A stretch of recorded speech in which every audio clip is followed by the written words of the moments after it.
Bonjour les filles, donc on commence cette première vidéo par du patronage. Donc ici on va réaliser deux modèles, on va réaliser une jupe à godet et une jupe à plis. Alors donc on va ici faire une démonstration sur un demi-patron, sur le devant d'une jupe. C'est exactement la même chose sur le dos, donc ce qu'on fait sur le devant on va évidemment le reproduire sur le dos. Ici donc on a donc le patron d'une demi-jupe avec la pince, le sous-bras et le milieu devant qui est en règle générale sur le pli du tissu, sauf lorsqu'il s'agit d'une jupe asymétrique. Mais en règle générale, quand c'est un vêtement symétrique, on fait à chaque fois tout sur le pli du tissu. On va commencer par la jupe à godet. Je vais vous mettre évidemment des photos pour illustrer. Alors, qu'est-ce qu'une jupe à godet? Donc, les godets, c'est le même principe qu'une quille. C'est un triangle que l'on va ajouter au niveau du patron pour ajouter de l'ampleur du volume. Contrairement à la quille, le godet, il est intégré dans le patron. Donc, on n'a pas besoin de faire des coutures de part et d'autre. La première chose que l'on va faire, c'est venir décalquer. J'espère que vous voyez bien. Normalement, c'est transparent. On va venir décalquer notre petit patron.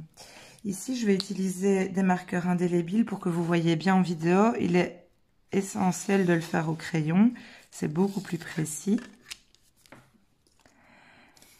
Donc je viens décalquer mon patron.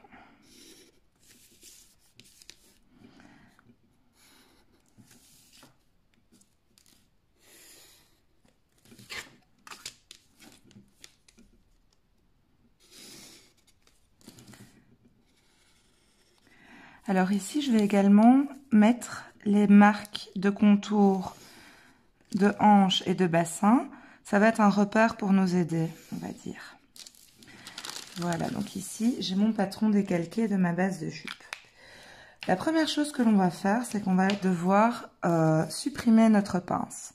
On n'a pas envie d'avoir la pince sur notre patron, on veut une jupe, vraiment comme sur l'image que je vais vous envoyer ou que je vais vous mettre dans cette vidéo. On veut vraiment une jupe sans pince, avec le plus simple possible. Donc la première chose, c'est qu'on va devoir supprimer cette pince. Alors une pince, on ne peut pas dire je la gomme, elle n'existe plus. Pourquoi? Parce que là, notre taille, elle est tip-top, à la bonne taille, avec la pince qui est fermée. Donc une pince se déplace, une pince ne se supprime pas, on va dire. Elle se déplace toujours quelque part. Ici, comme on veut une jupe avec beaucoup de mouvements, on va partir du sommet de notre pince et on va lancer une ligne droite. Voilà. Et donc, on obtient deux parties de jupe. On va l'appeler la partie 1 et la partie 2. Alors, ce que je vais faire après, c'est que je vais venir reprendre un morceau de papier de coupe et je vais de nouveau venir décalquer, mais ici, je décalque uniquement ma partie 1. Donc, je mets évidemment tous les repères pour nous aider.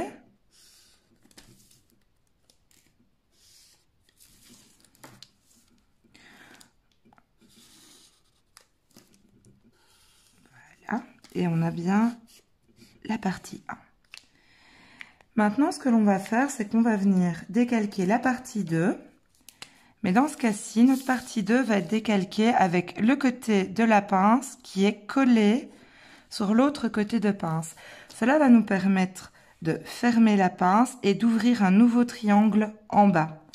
Donc ici, vous voyez mon côté de pince 1, il est à sa place. Et bien pour décalquer le numéro 2, je viens déplacer donc la ligne de pince sur l'autre partie, ce qui nous donne un grand triangle qui s'ouvre en bas. Il est évidemment plus grand que la taille de la pince, c'est tout à fait normal.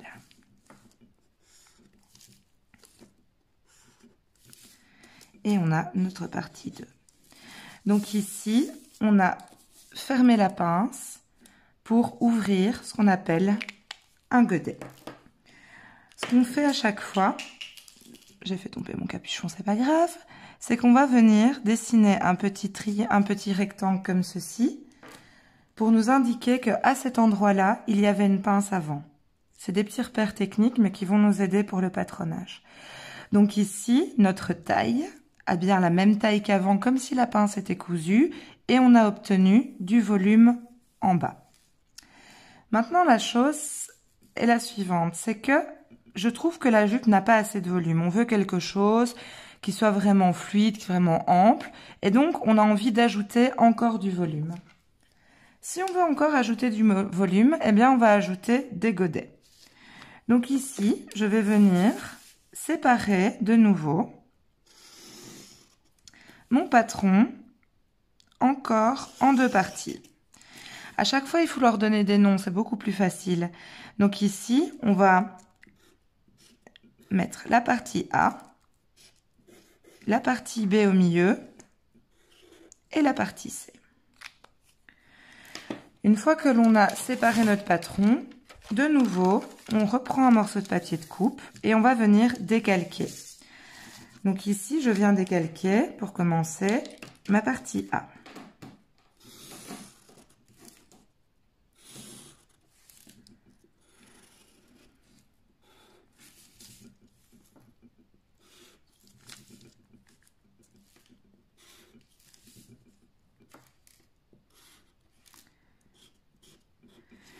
Voilà. Donc maintenant, ce que l'on va faire, c'est qu'on va venir ajouter de l'ampleur. On ne veut pas ajouter de l'ampleur en haut, vu que ça doit être cintré, c'est la taille. On doit ajouter de l'ampleur en bas.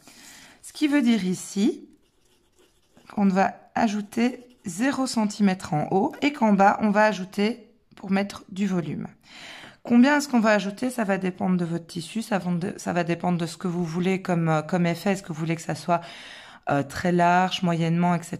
Donc ça va vraiment dépendre de vous, de votre tissu. On met vraiment une valeur X, on va dire. Ici, dans le cadre de notre vidéo, on va ajouter quelques centimètres. Donc, on va ajouter peut-être, allez, 2 cm. Je viens tracer une ligne comme ceci. Et pareil, on va venir redécalquer notre partie B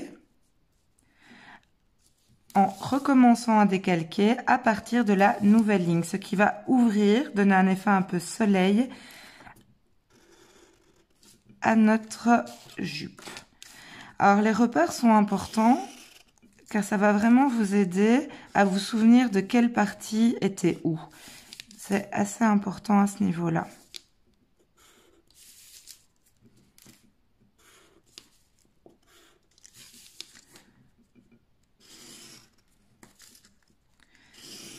Voilà, et on a notre partie B. Maintenant, on va faire la même chose pour la partie C. Donc, je viens ajouter 2 cm ici. Je lance une ligne. Et je viens décalquer la partie C.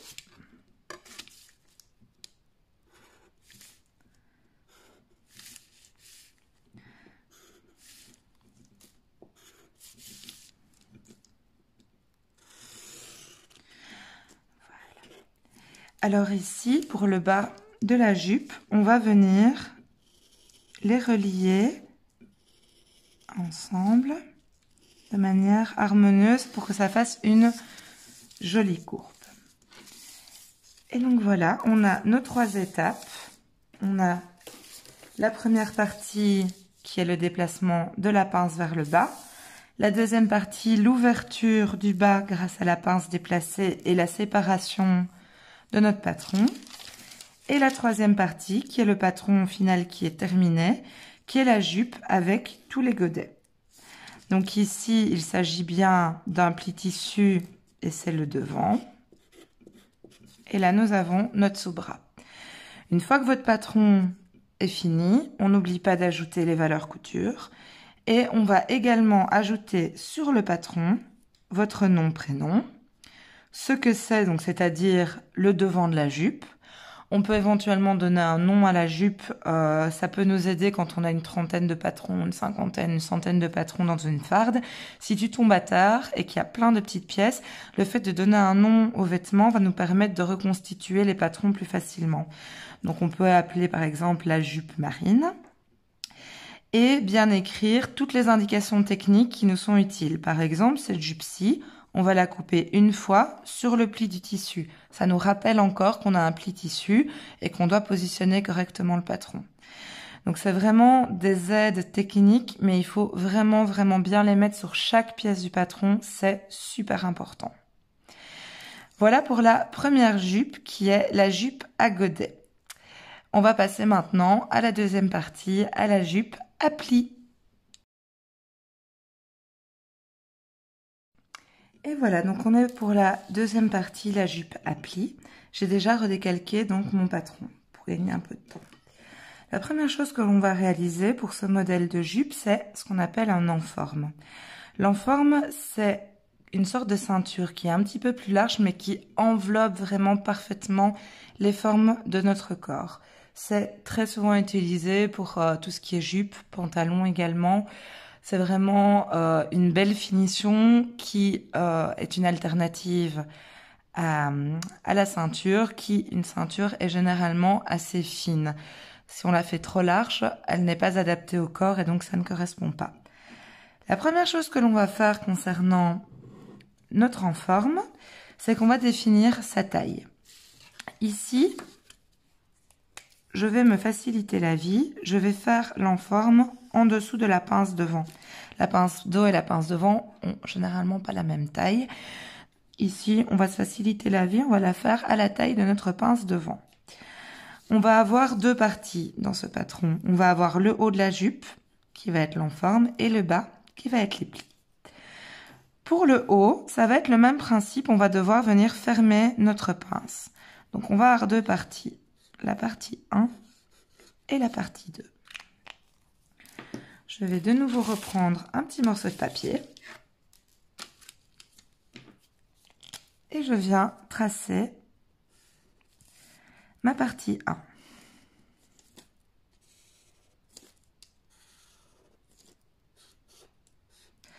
On va venir fermer la pince. Donc, qui dit fermer la pince dit que je vais tourner mon papier pour que le côté 1 de la pince aille toucher le côté 2 de la pince. Alors, il est sûr que tout ce que je fais là en patronage, moi je le fais en effet direct sur le papier. Il y a beaucoup d'élèves qui préfèrent découper. Vous pouvez vraiment faire comme vous avez le plus facile. Moi, je le fais à chaque fois en papier parce que ça évite de découper, d'utiliser du papier collant. Je trouve ça un petit peu plus propre. Mais au départ, vous pouvez vraiment utiliser du papier collant et vos ciseaux. Alors, vous voyez qu'ici, sur notre enforme, parce que l'enforme est déjà fini, c'est simple comme bonjour. Sur notre enforme, on a comme une sorte de petit angle. On n'aime pas spécialement ça. Les angles en couture, c'est jamais très joli. Donc ici, on peut se permettre de raboter quelques millimètres pour vraiment bien arrondir notre enforme. Donc ici, on a l'enforme qui est terminée, qui va bien être sur le pli tissu au milieu devant. Et nous avons le sous-bras, le milieu devant. Donc on va bien lui ajouter des valeurs couture partout. Cette pièce-là du patron est déjà finie. Je vais la mettre de côté et reprendre notre premier patron. Alors ici, maintenant, tout le haut, on s'en est chargé. Donc, on n'en a plus besoin. Tout est fait. On va s'occuper du bas. Ici, on va venir mettre des plis. Pour les plis, vous êtes libre de mettre les plis que vous avez envie. Vous pouvez mettre des plis plats, des plis creux, des plis couchés. Vous pouvez même mixer des plis plats avec des plis creux ou que des plis couchés avec un gros pli creux au milieu, etc. Vous êtes vraiment libre de faire comme vous avez envie. Ici, pour l'exemple, nous allons mettre deux plis à l'avant. Évidemment, il s'agit d'un demi-patron, ce qui veut dire que sur la jupe taille finie, nous aurons 4 plis à l'avant. Vous êtes vraiment libre de faire comme vous avez envie, c'est vraiment un petit exemple ici. Donc ici, je vais venir séparer ma jupe en 3 parties pour avoir 2 plis. L'écart, évidemment, vous êtes 100% libre de faire comme vous avez envie. Vous pouvez mettre des plis plus rapprochés du sous-bras ou concentrer sur le devant, etc. Vous faites vraiment comme vous avez envie. Et je vais de nouveau nommer mes pièces pour m'aider à la construction. Ici, je reprends un morceau de papier de coupe et je viens redécalquer ma pièce A.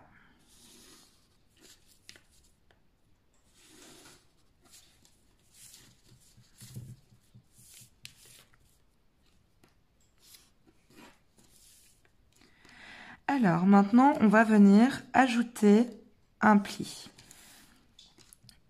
La taille du pli est aussi très variable. C'est vous qui allez choisir la taille de votre pli. Ça va dépendre du tissu, ça va dépendre de beaucoup de choses. Ici, pour l'exemple, je vais choisir d'ajouter 5 cm. C'est en tout petit, hein, bien sûr. Sur une jupe taille adulte, 5 cm, c'est rien du tout. Donc, vous pouvez vraiment ajouter plus, mais ça va vraiment dépendre de votre tissu. Ici, je vais choisir de faire un pli creux. Donc, le pli creux, on l'a déjà vu ensemble. C'est le pli qui vient se replier l'un sur l'autre. Donc, j'ai ajouté ma valeur de pli. Je viens reprendre ma partie B.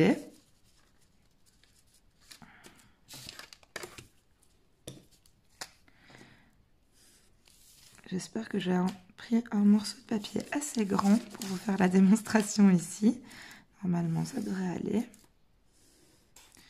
Et on a la partie B. Rebelote, je viens ajouter un pli. Alors, vous n'êtes pas obligé de faire à chaque fois des plis de la même taille, bien sûr. Là, ici, je vais faire... Allez, on va changer, on va faire un pli de 3. Pourquoi pas? C'est surtout pour que j'ai assez de place sur le papier, honnêtement. Mais ça peut aussi être sympa de varier les tailles de plis, c'est assez chouette.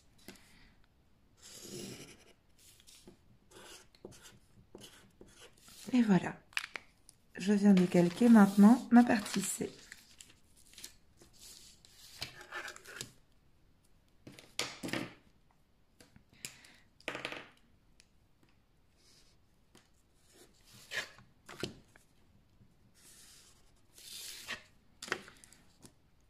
Et voilà.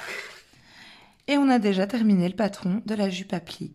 Alors, imaginons que vous souhaitiez mettre un pli au milieu de la jupe. Si vous choisissez de mettre un pli creux, ce qui se fait en règle générale, vous avez alterné entre 5, 3, 5, 3, etc. Ou que vous voulez mettre un pli d'une taille quelconque, vous devez ajouter un demi-pli. Pourquoi? Parce que ça va être sur le pli tissu. Donc évidemment, si on ajoute un pli de 5 avec le pli tissu, au final, il va faire 10 cm vu que le tissu est plié en deux, donc que ça va s'ouvrir. Donc ici, si vous choisissez de faire un pli de 5 cm, vous devez mettre 2,5 cm de pli. Voilà, et donc notre patron sera réellement terminé quand on aura ajouté nos valeurs couture, qu'on aura ajouté évidemment toutes les informations techniques sur le patron, et on aura une demi-jupe devant avec le patron de l'enforme et le bas de la jupe. Alors, concernant l'enforme, en règle générale, quand on double un pantalon ou une jupe comme ceci, on reproduit l'enforme pour la doublure. Pour l'intérieur, dans les exercices que l'on a vus en classe, on a vu la tirette invisible, la tirette visible, une technique avec la pose d'enforme, une technique avec la pose de ceinture. C'est le principe de l'enforme. C'est-à-dire qu'ici, plutôt que de couper une fois mon devant sur le pli tissu, on va le couper 2 fois. Comme ça, on aura une partie pour l'intérieur. Et on fait exactement la même chose pour le dos. Alors maintenant, ce que je vais faire, c'est que maintenant que vous avez vu ce que c'était l'enforme, je vais juste me permettre de reprendre ma petite jupe à godet, le patron final. Quand on a une jupe comme ceci, donc qui est simple, toute basique, sans ceinture, il faut aussi une finition. Alors soit on décide de poser une ceinture au niveau du haut de la jupe, mais ça doit être une toute petite ceinture, soit on n'en veut pas et on décide d'avoir un enforme. L'enforme doit avoir exactement la même taille que le patron. Donc dans ce cas-ci, ce que je vais venir faire, c'est venir définir la taille de mon enforme. Et je vais venir décalquer toute cette pièce-là, qui va devenir mon enforme, la doublure, pour l'intérieur de ma jupe à godet. Donc vous voyez, mes petits triangles sont bien pris dedans. C'est pour ça que c'est important de faire ce type de finition, les doublures, tout ce qui est finition intérieure en patronage à la fin, quand le patron extérieur est totalement terminé. Voilà, donc là on a terminé les explications pour ces 2 modèles de jupe. J'espère que ce n'a pas été trop compliqué pour vous. À savoir qu'avec cette méthode, vous pouvez vraiment modifier un patron sur base d'une jupe toute simple, droite, vraiment à l'infini, que ça soit court, que ça soit long. On peut évidemment adapter ça autant que l'on le souhaite. Voilà, j'espère que vous allez réussir à reproduire cela parfaitement. Je n'en doute pas. Si vous avez des questions, n'hésitez pas à me contacter. Je suis à votre disposition. À bientôt.